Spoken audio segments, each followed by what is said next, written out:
আসসালামু আলাইকুম। Hello everyone, কি অবস্থা সবার? আশা করি সকলেই ভালো আছেন। আমি আল্লাহর রহমতে অনেক ভালো আছি। অনেক দিন যাবত আপনাদের কোনো ভিডিও দেওয়া হয় না। আপনারা হয়তো আমাকে খুব মিস করছেন, আপনাদেরকে আমি খুব মিস করছি। কি আর করা, এইচএসসি পরীক্ষার্থী বলে কথা, কোনো হেরফের করার সুযোগই নেই। সেজন্য আপনাদেরকে কোনো ভিডিও দিতে পারছি না।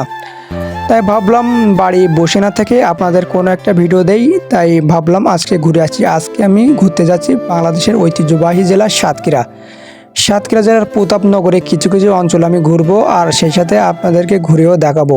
তাই চলেন আজকে ভিডিওটা শুরু করি।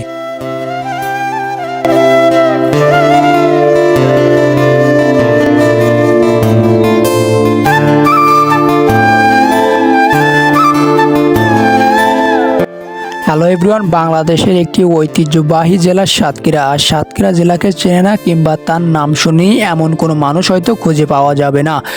সাতক্ষীরা জেলা আরেকটা কারণে বেশি বিখ্যাত, সেটা হলো চিংড়ি মাছের কারণে। বিদেশে যে মাছগুলো বেশি রপ্তানি করা হয় তার বেশিরভাগ আয় আসে এই সাতক্ষীরা জেলা থেকে। সাতক্ষীরা জেলার বিশেষ বিশেষ ব্যক্তির জন্য আরও বিখ্যাত, যেরকম বাংলাদেশ ক্রিকেট টিমের মুস্তাফিজুর রহিম এই সাতক্ষীরা জেলায় তার জন্ম।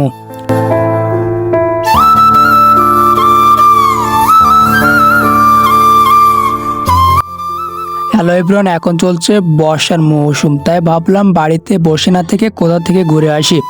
তাই আজকে আমি ঘুরতে আসলাম সাতক্ষীরা জেলার ঐতিহ্যবাহী স্থান প্রতাপনগরে। এই জায়গাটা একটু ঘুরতে আসার বিশেষ কারণ, এখানে নদীটা অনেক বড়।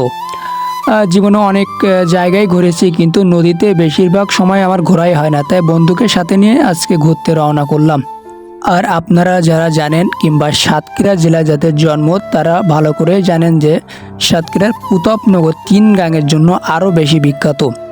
আপনি যদি এখানে ঘুরতে আসেন তাহলে একটা ভালো একটা সময় কাটাতে পারবেন বলে আমি মনে করি। আর এখানে আমরা আনন্দ করতে যাই, ঘুরতে যাই, কিন্তু মানুষের যে কি কষ্টটা ওখানে গেলেই আপনি বুঝতে পারবেন। এখানে কোনো ভালো ব্রিজ নেই, কালভার্ট নেই।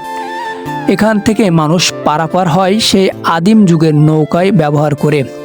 আমরা এখন থাকি বাংলাদেশে উন্নত মানের জীবন ব্যবস্থা হলেও কিন্তু এই সাতক্ষীরা জেলার প্রতাপনগর এলাকায় তেমন কোনো ভালো মানের উন্নত জীবনযাপন করার জন্য কোনো ব্যবস্থা নেই। এখানে মানুষ নৌকায় করে যাতায়াত করে, গাড়ি ঘোড়া কিংবা যে কোনো মালামালই নৌকায় করে তারা পারাপার করে। এখানে কোনো ব্রিজ না হয় তাদের খুব অনেক কষ্ট পোহাতে হয়। হ্যালো এভরিওয়ান, যে কথা বলছিলাম, ঘুরতে ঘুরতে এখন আমাদের সন্ধ্যা হয়ে গেছে। সারা বিকালটা অনেক মজা করলাম, আনন্দ করলাম।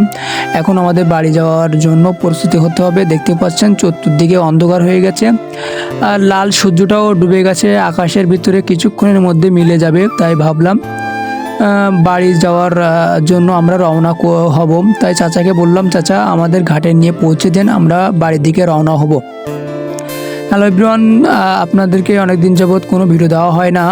আমি বেশিরভাগ সময় কোনো ব্লগ ভিডিও করি না, রোস্টিং ভিডিও কিংবা ফানি ভিডিও করি। আর ভিডিওটা যদি আপনাদের কাছে একটু পরিমাণ ভালো লাগে তাহলে অবশ্যই একটা লাইক দিবেন, কমেন্ট করবেন। আর যদি ব্লগ ভিডিও আপনাদের কাছে ভালো লাগে তাহলেও বলবেন। চেষ্টা করব মাঝে মাঝে আপনাদেরকে সুন্দর সুন্দর ব্লগ ভিডিও উপহার দেওয়া। আমার জন্য দোয়া করবেন, আপনাদের জন্য দোয়া রইল। আর আজকের ভিডিওটা অবশ্যই শেয়ার করে দেবেন। আপনাদের একটা লাইক, সাবস্ক্রাইব কিংবা শেয়ারের মাধ্যমে আমাকে আরও বেশি অনুপ্রাণিত করে একটা ভিডিও তৈরি করার জন্য। তাই ভালো থাকবেন, সুস্থ থাকবেন। আসসালামু আলাইকুম।